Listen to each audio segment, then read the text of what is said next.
Hoffman.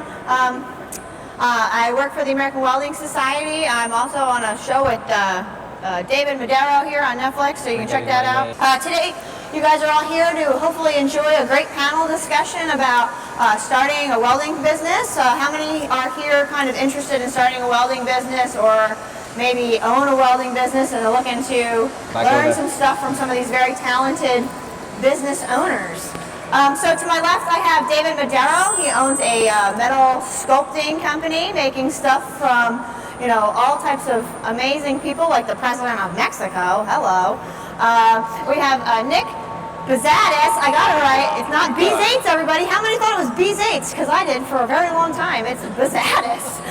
Nick Bezates. Nick, he owns a metal fabrication company, all types of cool stuff he'll tell you about in a little bit. We have Sarah Stork over there to his left. She owns a metal sculpting art company. And then we have Kane Rush down there, and he does something a little bit different. He is a welder, but he makes all types of cool welding, UV protection type apparel. So we got a good, diverse group here. So let's get started. I'm just going to have you guys each go down the line and give a little bit about who you are, how long you've been in business, what you kind of started with, and what inspired you to get into business. And we kind of got to move a little quick. So David, that's for you. Okay. So David Madero, metal sculptor. I've been doing metal art since I was 5 years old. Finally have my own workshop. It's called Madero Co. Love it. That's it. That's all I'm doing. How long have you been doing it for? Since I was 5. I'm 45. Like, how long have you owned your company, David? Okay, not that long. You didn't own a company at 5. Okay, you're right. Okay, well, anyways, I've had my company for about, I'm going to start speed talking and stuff. It's been about 8 years. How many people work for you? 8, sometimes 10. Right now, since COVID, a little less and then a little more. I mean, it all just depends. Okay. Nick. Nick Bezates. I own Bezates Construction with my dad and my wife. We've been at it about, my dad's had the company for a really long time, but I've been kind of solely running it, doing the field work for about a little over 10 years. I jumped into it because I actually got fired from my other job, but that's a whole different story in itself. So. And how many people do you employ? Just me and you and my dad, pretty much. Yeah. Now you do the firing. For the field work. Yeah. Now you do the firing. Yeah. It's only on me, so. You're laid off. Nobody can fire with me. All right, Sarah, let's hear some stuff about you. My name is Sarah Stork, and I am a welding artist out of Georgetown, Texas. I've been just getting started with making metal art. I started in 2018, and I'm practically welding out of a tractor shed right now. So you can start anywhere and get somewhere. And it's just me, nobody else. And Kane, let's hear it. I'm Rush Kane. I've been a professional TIG welder since I was 14 and just never stopped. I've worked through production shops. I spent like 12 years in a production shop, and then I went to a TV show and helped. I was their lead fabricator and welder for 3 years. Is this a TV show that need not be mentioned? I was Diesel Brothers TV show. And we got to build like crazy things there.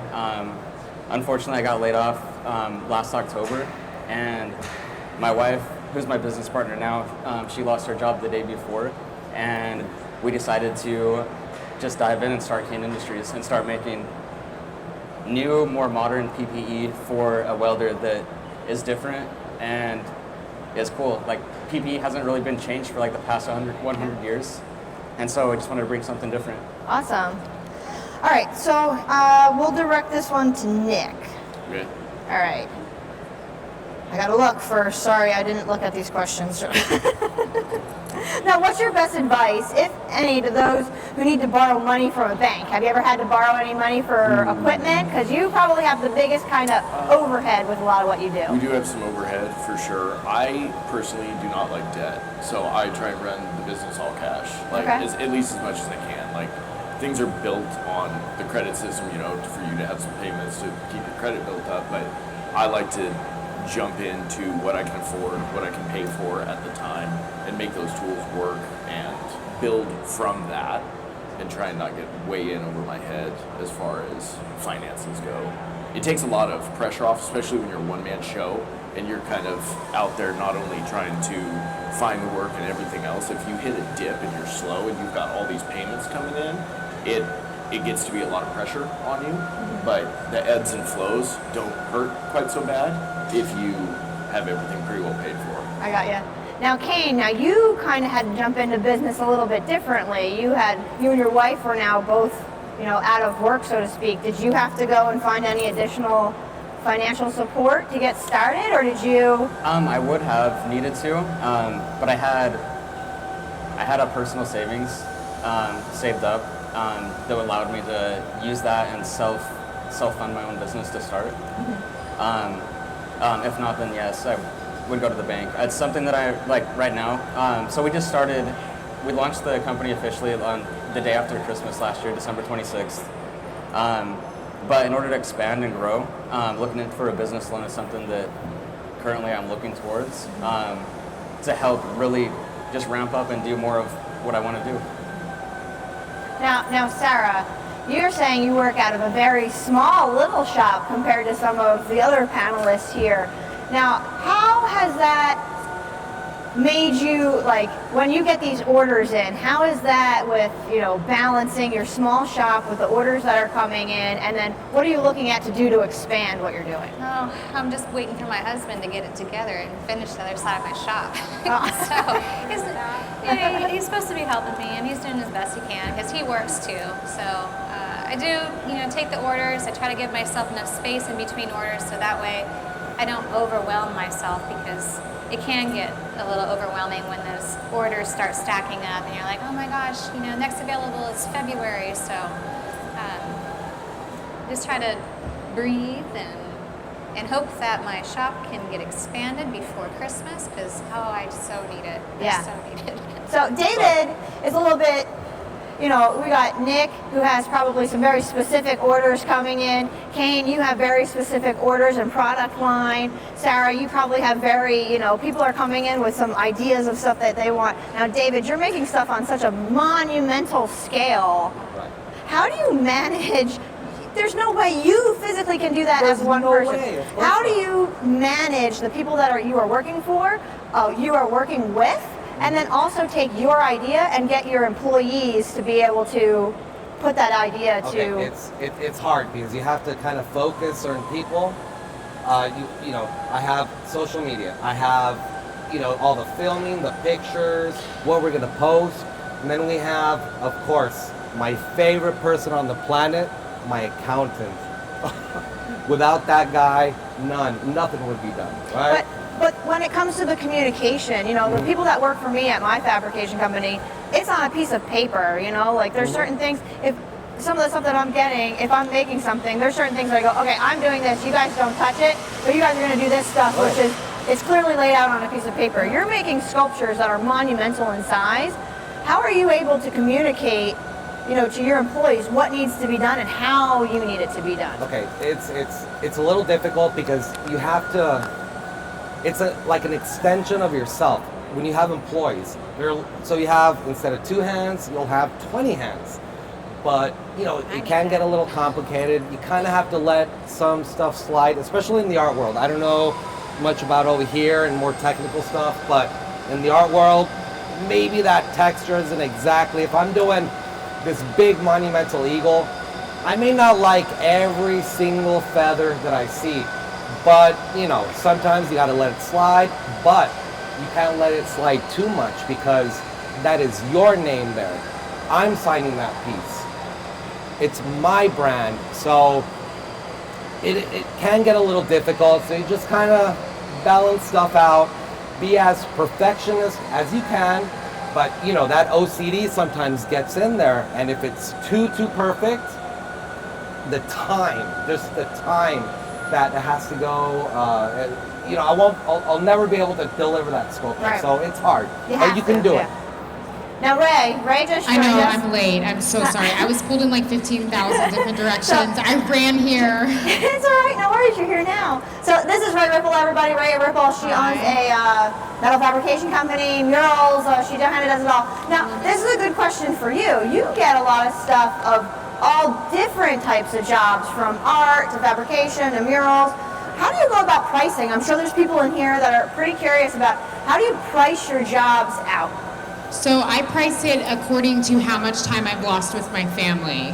So that is exactly how I price it. Because I'm a one-woman show. I don't have employees. My employees are my friends who I pay in beer to come and help me. You know what I mean? So like we kind of have to like work together. So like if I'm losing like 2 weeks of time with my family and memories, like I price my work according to losing that 2 weeks of time with my family. So you gotta like think about that, like when you have kids and you have people that are relying on you and people that you're having pick up your kids from school or, you know, shuffling them back and forth. So I try to like price according to that. Even on my mural work, it's the same thing. Like You don't go off of a flat hourly rate. no, I don't go off of like a flat hourly rate, but also too, every single piece that I do, every single painting I do, everything that I do is so different than the last. Yeah. And so I may have a mural that has very little details, but it's all basically one color. And like, so something like that would be like super cheap. But then if you have something that looks like Picasso or like something crazy, of course you gotta price your skills according to that. So Right. like something like that would be a little more expensive than something that just has like love written on it. It's like Yeah. one color and like love is written out or in graffiti or whatever. So if you like, that's kind of how I work it. Nick, what about you? You are a more, structured fabrication style construction work. How are you going about pricing jobs out? I mean, a lot of my stuff's off like very specific plans and specifications. So I get a set of plans in, and I can, enough years doing the stuff, you can judge what it's going to take to actually get it done. So you can price according to that. And then also there's certain stuff that has way too many unknowns. So it's just better off to go in as an hourly because, especially with some of the underground work, you never really know what's going to be there. Yeah. So What would anybody here that's looking to start a company, what would you suggest to them as a starting point? Because that's always the hardest place for any small business owner just getting started is how do I put a value to the work that I'm giving in addition to the materials, right? And sometimes I found that, I price stuff out and I took this from somebody once and it says, if you don't feel almost guilty or uncomfortable giving the price, you're not charging enough, right? So if you're not feeling kind of like, oh, I don't know if they're going to take this, maybe you're not charging enough, right? You shouldn't always be that comfortable with the price that you're giving out. What kind of suggestions would you have to them who are thinking about starting? I'd say definitely, like, you have to be marking your materials up or that's going to, you're not a bank. You're not there to finance everything. So as you buy materials or whether the customer's buying materials, like, you got to figure that out too. Hourly is obviously the safe bet for starting out. I would say I started out hourly, and it was the safe bet, right? Because for every hour you're there, you're getting paid this specific rate. As long as you are in your market and you know where you need to be, that's going to set supply and demand traditionally. So you're gonna be covered for your time spent. Like as you become more comfortable in things, it's going to allow you to be able to bid jobs, a little higher profit margins, markups, things like that. As you start to acquire more equipment, it's going to make you faster, right? But just because you're faster doesn't mean you need to stay at the same rate. You can start bidding those jobs and still make good money, but then you're more efficient on your end. Yeah. So it's definitely a slow climb to start, but there's a safety in some of the hourly stuff, and then you can kind of blossom from there, I guess. Right. Now, Kane, you have specific products that you're putting out. How did you go about coming up with your price points on those types of items? And it's your wife and yourself are the ones who are basically doing all the manufacturing too. So how do you put a number to that? So we started out with the Arc Defense sleeves, which I'm wearing. I just got done welding a couple of projects real quick. That's why it's late. Yeah. But they're a pull-on sleeve, and they're made to fit like each size, like anybody's arm. So I have like extra small to 3XL available, and they're $55. The reason they're priced that way is because I physically sew them, fabric weld them myself. We have industrial machines set up so we can crank through these things, and that equipment's expensive. And just a base way to like help set a price for manufacturing is you want all your equipment paid for within 5 years to be successful and to stay up on top of it. And in case you need to refresh or update your machinery and equipment, that's factored into a 5-year schedule. So being able to break down equipment prices, bring it into a product that is specifically made to engineer and develop that product. Bringing that in, plus the labor and materials cost, is all part of it. Yeah. And just crunching numbers and factoring that out to in what makes sense and I can be sustainable, as well as calculating for inflation prices, because I want to be able to be set in my price range for years to come, so I have a consistent, so that my customers know exactly what to expect from me. That they're going to go on the website and one day it's $10 more, yeah, that's $15 that's not more. what I wanted to do. Yeah, I got you. Sarah, now this is a different question for you. So your business is a little bit newer, but it's probably very similar to what a lot of these people here might be looking to start with. You're starting in a very small shop with some equipment. What kind of equipment, how did you get started kind of gathering your equipment, and what advice would you have for some of these people? Well, just get a welding machine and get a grinder. That will get you started. And then you'll just acquire the tools as you go along on your path, on your journey. Give yourself enough time, patience to research things. And the tools, like these trade shows are great. I mean, you can walk around and see all the different tools that you could potentially add to your collection, which it is a collection as you get through this whole adventure in art or whatever business you are starting in metal. Awesome. All right, David, I got a question for you. Oh, no. Now, how do you handle the logistics of getting some of your gigantic pieces from your shop to where they need to be installed? Okay. I know that could be a problem for some of you guys if you're going to look into, some bigger, heavy industrial style fabrication or structural work. Getting the piece from your shop to where it needs to go, you have to account for that in your pricing, correct? I'm gonna have to yell because I'm not mic'd up. I started and I did mess up a lot at the very beginning. I tried to do everything in-house at my shop. I just had all these different responsibilities. I wanted to do absolutely all the welding, all the structures. I, had to have engineers come in. So later, I had all these nerves inside my shop that I had to kind of delegate these responsibilities outside of the shop. So I definitely, the transportation, the structural engineers, I just found a good group of people outside, right? And you just have to find experts to help you with absolutely everything. Sometimes, as creators, we want to do everything ourselves, but we can't always do it.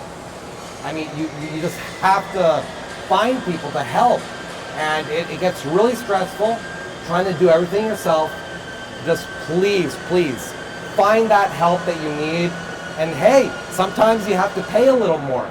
Sometimes your prices are going to have to go up, but you're going to get the thing done on time. Your profits may be a little less, but hey, it's that stress level goes down and you're able to deliver. That's the secret. All right, I will make you talk for a few more minutes. All right, so we're gonna change gears a little bit here. Now, some of you were not welders, right? Not welders to start. So how did you find that crossover and to taking the leap, Rae, from going from, you were in the fire company, you were doing tow truck driving, and then you found yourself in the welding industry. What made you take the leap? And not only just the welding industry, you jumped right in and was like, I'm just gonna do my own business, right? So how do you make that jump? Well, you just gotta send it, full send in everything you do. You miss 100% of the shots you don't take, correct? And so if I hadn't have taken all the chances that I've take when failed as many times as I failed, then I wouldn't be on this stage, correct? So you have to full send everything. It's 100% of the shots you don't take, right? So if you don't take those shots, you'll never know. So you gotta just do it. Every single process that I've ever done, every single chapter in my entire life, y'all are young. You think you haven't figured out, or you have the pressure to feel like you haven't figured out. But I'm 36 years old. I've gone through being a waitress, a professional student, from driving a tow truck to the fire service. And now here I am, 36 years old, sitting on the stage, talking to y'all. I have a show on Netflix. Like, this is crazy, right? Like, it shouldn't happen this way. I still don't have it figured out. But you have to take those chances to get to that point, right? So if you don't take a chance and say, I really don't want to buy that welder, or should I really buy it? Money comes and goes. Spend the money. Do it. You'll invest in yourself. Every single decision you make after that point, you're investing in yourself. And you, like I said, you'll never know unless you do it, right? So I feel like that's the best way to describe it. Kane, what about for you? I mean, you went from, working at doing very, very meticulous style welding to now doing something to innovate the industry. I mean, how does that feel to take that kind of leap? That should be something you're really, really proud of, actually, right? Yeah, so that's a jump that's completely different and absolutely terrifying. But from the point that I came from, it made the most sense. So what I did is I looked at the industry and I thought, there's a gap in the products that I want. Like, I'm wearing this silly hat that has a little short brim, and I can wear it under my helmet and keep my hat on frontwards. And it's padded around the front, the top, and the sides, so it's extra comfortable. And it's all FR for welding. Yeah. It's something that I was like, that would be sick if I had it. But it doesn't exist, so I have to make it. And so that's kind of, it was exciting at the same time. Yeah. Like sleeves. Like I'm a smaller person, and we have a lot of small people, especially women. Yeah, and they always slide down. You start welding, and next thing you know, it's at your elbow. And women in the industry, like the PPE and what's available for them, either it's made like really silly, or it's non-existent. Yeah. And me being smaller, I have long hair. It's all done up, but having long hair, I kind of know what it's like. Yeah. On that side of it, and what's available, it really sucks. Yeah. And so having something that's available and it looks cool. Yeah. And it So- functions is like So it's a big important thing. were you at all afraid of what people in the industry were going to say about you not leaving it? I mean, you haven't totally left welding, but Yeah, so I still do freelance. Yeah, but- freelance work, and so I'll run if somebody needs like a trophy truck welded out. Yeah. They can call me and I'll go put it You'll go together work and on weld it. it up for them. Like Yeah. whatever it is, like a hole in a radiator, a sick exhaust system, I'll do it. Yeah. But my main focus is this right now, and just like product development, like making the industry better for everybody. Yeah. Because as selfish as it is for me to want it for myself, I can give it to everybody, and I think that's what it's all about, is developing the industry and pushing it in a better direction than it is, and it's exciting. Nice. Sarah, what about you? What made you take the leap and go into your own business to create art for people? I really didn't make the decision to do art metal in the beginning. I went back to school to learn code welding and be a welder like most people are going off in the industry to do, like structural or pipe welding. And I kind of just got pushed into doing art metal through one of my instructors because he saw the paintings I was making. And I went off to Skills USA and got the silver in 2015 and then got the gold in 2016. And from that point forward, I was like, maybe this could be an option for me. And I don't have to work in a shop, and I can have my own business hours. I can have my own tools with nobody touching the settings, and I'm good. Yeah. So that's pretty much where I'm at right now. And Nick, what about for you? You said this is like a family-owned company. So was there a lot of pressure from your family to get into this, or was this something that you kind of always knew you wanted to do? I grew up in construction. So it was always a part of what I did. We did a lot of underground heavy civil stuff, and then I just kind of when I was in college, I took some night classes actually at another community college, doing some welding classes because I was always interested. It was right in the era of Monster Garage, So you see all that happening on TV, and you're like, wow, that's cool. I want to build a Ford Explorer into a walnut shaker too. And so I got into that, and I kind of had a knack for it, and I just really grew to love it and just pursued that. After college, I went and worked for a larger company, and then when everything kind of fell apart with that, I just kind of threw everything in the back of my truck. I had an opportunity to go weld about 7,000 feet of 24-inch pipe, and just went for it. So. Awesome. Well, thank you guys. I'm going to open it up to questions here in the audience. I'm sure some of them might have more specific questions based around some of their needs and maybe thoughts that they have for their own business and want to bounce some ideas back. Any questions? I know you guys want to. Any Yeah, you know questions? you do. We see y'all over there. Come on. We see you. Come on. Just one of you. No questions? Married, right? Any Nobody? All you young kids over there? There's some smart There's people some up here. pretty Come on. successful people sitting right here. Got it, Sorry. man. They know what they're gonna do. There you go. What's that? My ratchet strap budget fit. It depends how many I burn up, but ratchet strap is the most underrated fit up tool in the shop. Also skill. It takes a lot of skill. Any other questions? Oh.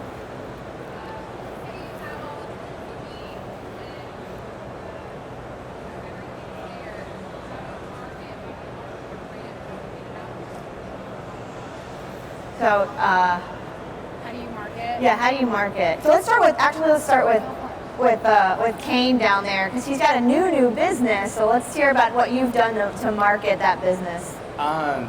So the social media, that's basically the biggest way to market, because that's our direct connection to the community, and being able to socialize, communicate directly with all of you is the fastest and best way. It's most convenient. It's right there, and it's just a matter of time. And then second to that, email marketing. Right. It works. And now David's in a pretty interesting lane where David's pieces are going for hundreds of thousands of dollars. So where do you Tell people that. Where do you find people? Where are these people? Where are they coming from? And also, can you share that contact list? Hey, whatever. Like a millionaire. How are these people finding you, David? Before, it was word of mouth. Now, it's so helpful being on the internet. You know, having that Google search, monumental sculptures. You Google that, whoa. I mean, your face pops up, your sculptures pops up. Definitely. It is the most important tool in my art bag. I mean, it's just there. And without it, couldn't do it, people. I might do one or two big sculptures, but without social media, hell, I wouldn't be here right now without social media. Right, Amen. guys? Amen. Yeah. I mean, come on. Netflix wouldn't have been there. Also, too, like, I just wanted to say something. Like, when you're starting a new business, like, I know we all have things that we really love doing, but you have to do the things you don't love doing to get to the things that you love to do. Totally. So, like, do those projects you don't want to do. You know why? Because that's income. You use that income and you reinvest in yourself, and then from there, you have that time to start creating the things that you want to create. We all want to get there, but in order to get there, we have to fight for it. And so, do those things that you don't want to do. Yeah, it sucks. Yeah, it's not awesome by any means. Nobody wants to, like, if you're creating railing and that's not what you want to do and you want to get into that, do those rails. Like, I never, ever turned down work. You will find me on a sculpture, you will find me on a mural, you will find me downhole in the city of Big Spring welding broken water lines. You will also see me doing floor pans on vintage cars. You'll see me doing everything, and it's because I never turned down work in hopes that one day I will do what I want to do. You know what I mean? So that's another tactic. I can't tell you, people, how many, I mean, people come up to me and they say, David, I want to promote my art, I want to sell my art, but they're too embarrassed to take a picture of their art and post it online. I'm like, what? You have to post it. Don't be embarrassed. Rae, Dude, come my on, you know my this. sucked when I first started. So if you saw some of the first welds, I'm a Yes. YouTube welder. I'm a crappy welder and I hide it in art. You know what I mean? Like, so when I first started, like, I was super embarrassed to start. I started back when, like, things were on trading posts. Now we have Facebook Marketplace. I used to sell my sculptures begging people, hell, I'll give you $10 if you'll just take it from me. You know what I mean? Like, I would sell stuff for $25, $50, pocket it, save for that equipment. Because if you just constantly, chronically reinvest yourself, like, then your business will grow. Like, not using that, like, okay, you make a $250 sculpture. Don't spend that money on new clothes or new shoes. Reinvest in equipment. Constantly reinvest in yourself, and that's the way you're gonna grow. But also doing those things you don't wanna do, guess what that does? That puts word of mouth in somebody else's, head. They come to you for something else, and then eventually somebody's gonna be like, hey, you have full creative freedom on this, do this. And then you start getting those bigger clients and more high-paying jobs. And so, like I said, if you have to start small, start small. So, Nick, you work in the construction industry. Some of these people in here probably trying to get into the construction industry themselves. How would you recommend? It's a very different market. It's not a Facebook or a Instagram market to find those types of clients. You're bidding jobs. It's a very different ballgame. What did you do to get into that, and how do you stay successful doing it? I think working with a lot of general contractors, it's definitely like your work speaks for itself, and word of mouth travels fast. And you also got to put yourself out there, and people aren't going to come to you for welding if they don't know you're doing welding. So you need to present yourself to them. Hey, stop into job sites and some cold calling maybe. I mean, there's a lot of opportunity out there, but it's never going to come your way if people don't know to call you. Right. So there's some of that. Social media for me is kind of a secondary thing, because it's not like general contractors aren't searching stuff and finding me on that. LinkedIn helps a little bit with that, but the other stuff it's just. What about local advertising? Do you do any of that? I haven't. Nothing? No, I mean, it's all been word of mouth. You work with a small group of or a small like construction management team with a general contractor, and then those guys quit. They go to different companies and stuff, and if you've done a good job for them, your name carries with them. And they're like, oh, we know to call him when we need this specific thing done. Now, do you do any type of like state bidding? Do you have any recommendations on? I haven't gotten into much of that. Okay. No, I mean, just it's a lot of independent contractors that I work with that keep me really, really busy. Gotcha. All right, any other questions? Okay. Yeah. I'm non-negotiable, and because like I said, I'm losing that time with my family. Like, is that time with your family non-negotiable also? You know what I mean? Like, I've got 2 kids to feed, like you have kids to feed, everybody has a family, so like those prices are non-negotiable to me. But I also get approached too with people who are, well, like, I can get it cheaper at so-and-so, but okay, then go get it cheaper with so-and-so. You know what I mean? Like, you have to stay true to yourself and confident in your craft. If you're not confident in your craft and you crack a little bit, people see that and that word spreads. You know what I mean? So if you give in to this person, that person may go word of mouth to somebody else and say, hey, oh, they did it for super cheap. Like, her price is this, but you could talk her down. Like, if you always have that I can talk you down, you know what I mean? You'll never get what you want and what you deserve for your skill set or what you're doing. So I'm non-negotiable. If you don't like it, you can go somewhere else. Like, it's not gonna hurt my feelings, because eventually more work is gonna come in. And yeah, it's been me in the ass a few times, you know what I mean? But you have to stay true to your craft, your skill set, and confident in your work that you deserve that pay. So one thing I want to say, I kind of touched on it before. If you don't almost have anxiety giving out the price, you're probably not charging enough. If you're like, oh yeah, they're definitely going to take that. You never, as a business owner, want to be known as the guy who does the work for cheap, right? You want to be the guy who does the work great. Not the guy who does that work for, I got a good deal from this dude down the street. Well, that's not the guy I want to be known as. I'm not a guy. I keep referring to myself as a guy. I'm a woman. But, I don't want to be the lady that just does stuff for cheap. I want to be the lady that does awesome work, and you should go to her, right? So I think that's always like the biggest thing.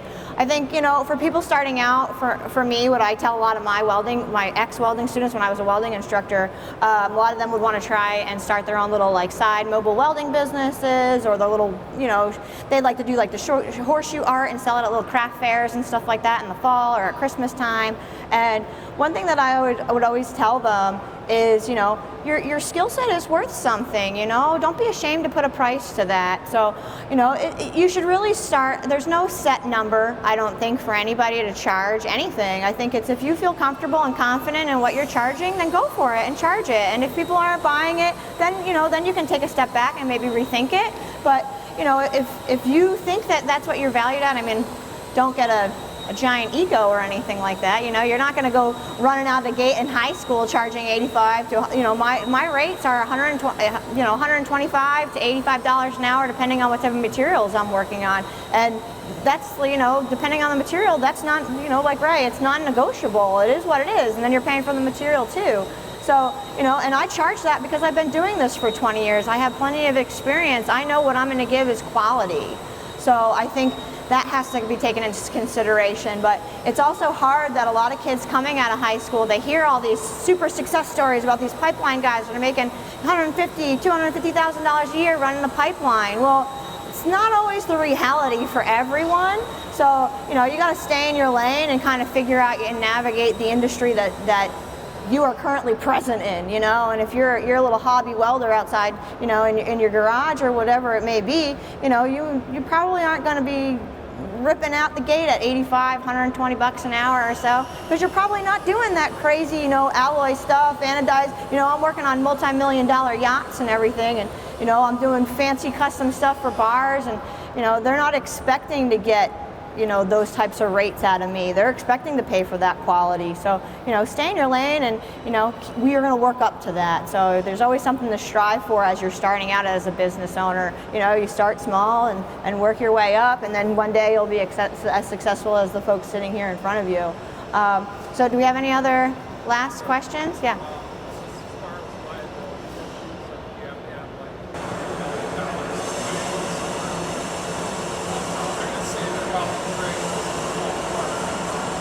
Yeah. So Nick, this is a good one for you.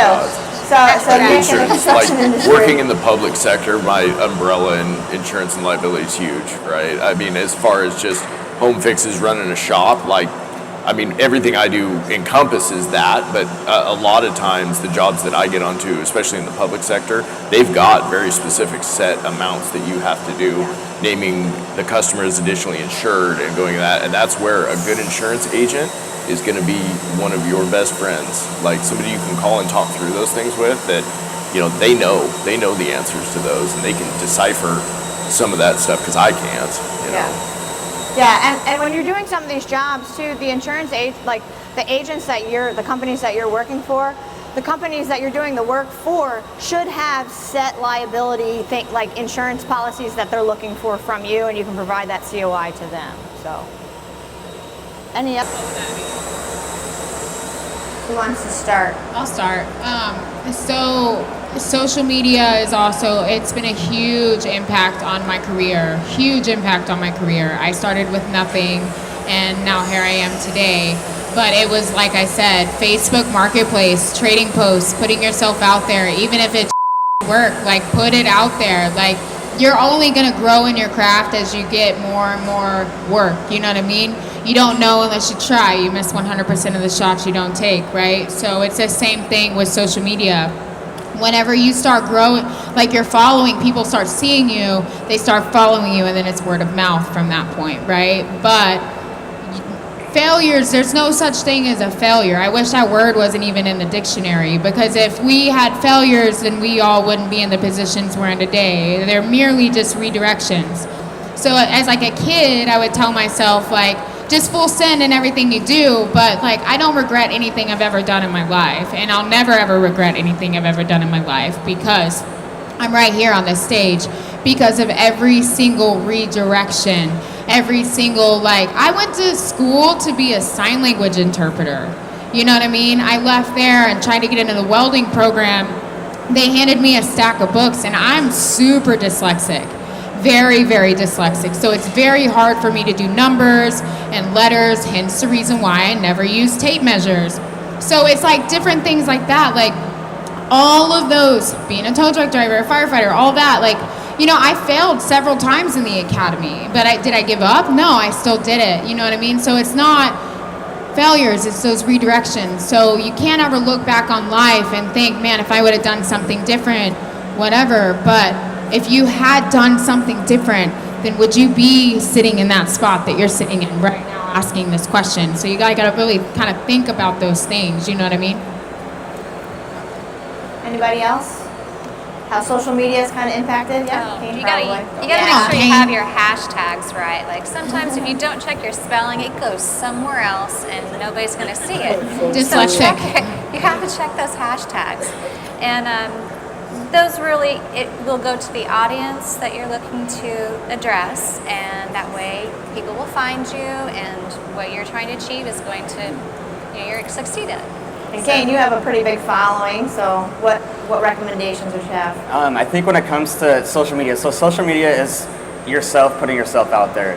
And you have to be comfortable enough with yourself and literally not give a shit what anybody thinks, and be yourself. Give yourself permission to be yourself. Put yourself out there 100% honestly you, and people will see that. Appropriately. That's consistent. That's consistency and quality. That's what it's all about. If you have consistency and quality in your social media, people will follow it.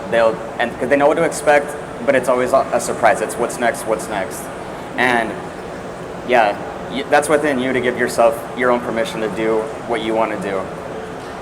But also, you're gonna have haters, so just ignore those guys. Eat those for breakfast with some milk, a little bit of cinnamon, you're good. But That's how you know that you're doing things right. That's right. Right. Any kind of interaction is still going to boost your post to continue to get turned around. It's so funny that you say that, because if you notice, like even the negative comments that I get on my Instagram, it puts you on that algorithm. So let the haters keep talking in those comments. You know why? Because it puts you on that algorithm where other people are going to see those hate comments.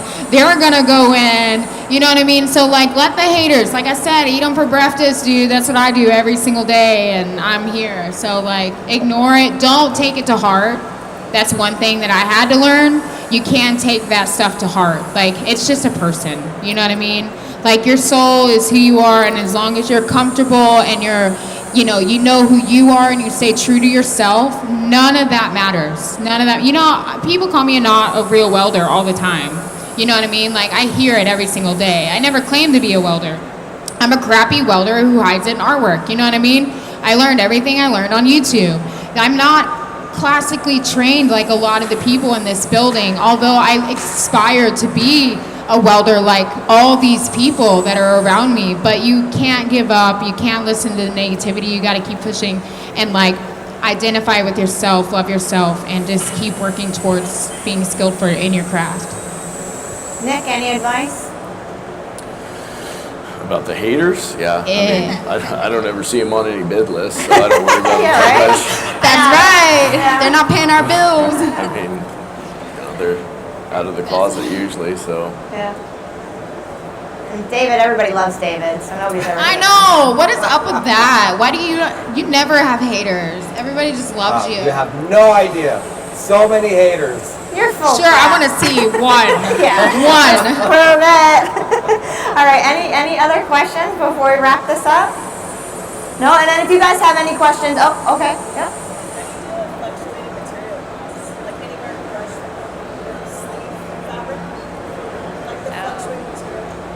Waste.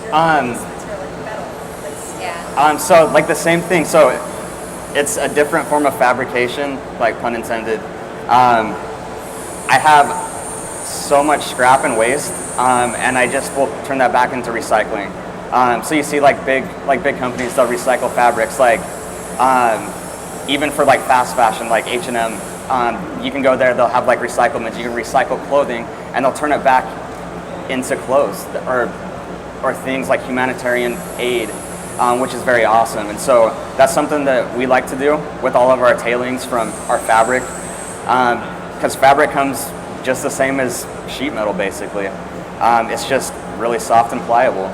It's almost harder to work with, but just using that, being efficient with that, and a material cost is material cost, and what you can get out of that is factored into it.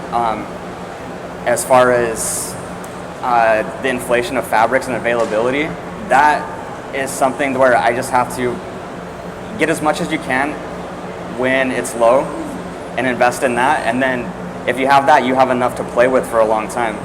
And that's kind of how it goes. Like I've run out of fabrics and I can't get them now, so I offered a uniform green sleeve and I'm out of fabric and I can't offer it anymore. And it was cool. It's like one of my favorite ones, but it's just what it is. Yeah. Buy low, sell high. Yeah. Well, like for drops when you're cutting metal, it's great to work with sculptures. So like suddenly you have a hole that you need to fill up. You're like, oh man, that piece is perfect. So you're able just to apply it right there anytime.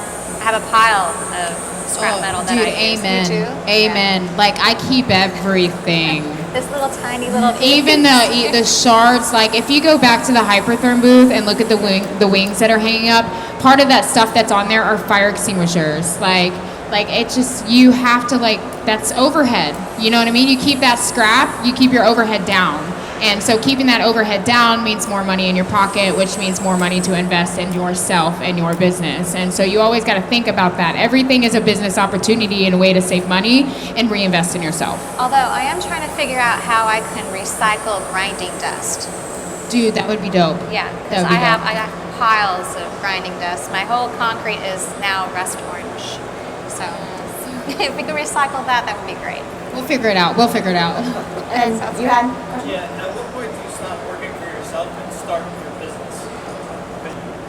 Business license. So going legitimate, like legalizing your Yeah, business. anybody can just do it on your own. I think Sign that up here and there. the time to start doing that is when you're doing stuff that's gonna, Huge like stuff. Nick and myself. I'm doing stuff for like restaurants, and he's doing stuff for construction. Anytime you have any type of liabilities like that, you definitely need to be. Anytime that you are, you start dabbling with employees, I think that's important because you can get into some crap with them. And I think that, if you're trying to grow and expand the size of your business out of your shop, you definitely need to become legal if you're looking to have a brick and mortar location and offer any type of services. I think it's super important. And plus it'll open the doors for that time down the road. You never know what's going to happen, and it's great to live with zero debt and no loans for any types of businesses, but eventually there's going to come a time you want to expand, and maybe you want to have open up production on something, and you need to invest in that equipment. If you're not a legal company, that credit line is coming out on yourself. And if that business fails, well, guess what? Now that's your own name you just kind of tarnished with some bad credit. So I'd rather stick that over on the business side rather than have it on my name. Nick, can you? No, absolutely. Yeah, I'd say anytime you've got any kind of liability out there, we're a corporation, so you've got the corporate veil that's going to protect you personally against all your work, but there's a lot of forms, LLCs and stuff, and again, that's where a professional comes in that's super handy, that really knows that stuff. You can dive into it and they can tell you what business structure is the best for you, and start from there and just build from that. Like a CPA. Yeah. Like a CPA is like what I go through, and he can handle all that because he's a professional and knows that, and that's who I trust to do it for me. Also, too, I can tell you the exact moment that what you're talking about, taking that transition and that leap to turning into a legitimate business.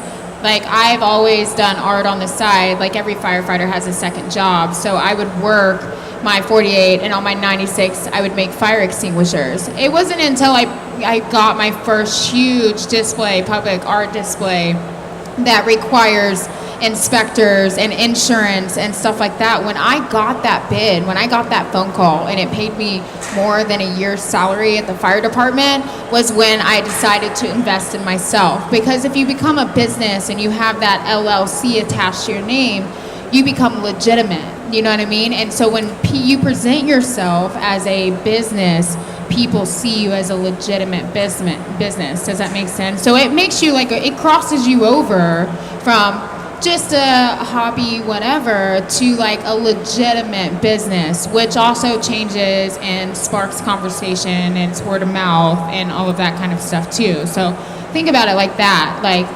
It turns you from, it takes you from here to up here, just even getting that LLC, you know what I mean? Oh, one other thing I do want to kind of mention, becoming a legitimate business opens up other opportunities, like grant opportunities. If you're a woman-owned business, if you're a veteran-owned business, there's a ton of opportunities out there. Me and my husband, we both own the company. My husband's a 100% disabled veteran, so that opens up to thousands and thousands of dollars of grants, and we're looking into grants now to actually purchase and build a much bigger facility, and that's going to be possible through some of these actual grants that are out there for veterans. So if any of you are veterans or know people that are veterans, make sure they're looking into those programs. Also, too, legitimate businesses have tax write-offs. So if you have that LLC, that's all stuff you can write off on taxes, which also invests in yourself and it reinvests into your business. So like, think of it that way too. All right, any last questions? We're gonna wrap this up now. Thank you everybody for listening, and thank you to the panel here for their time. And if you guys have any additional questions you want to ask them on the side, some of them might be able to hang around here for a few minutes, but I think some of them we're gonna have to cut out. I know Rae has to get. I'm here till 3:30. Oh, okay. All right. So she's here. So you guys can hang out with all of us. Thank you again so much for coming. Thank you. Thank you.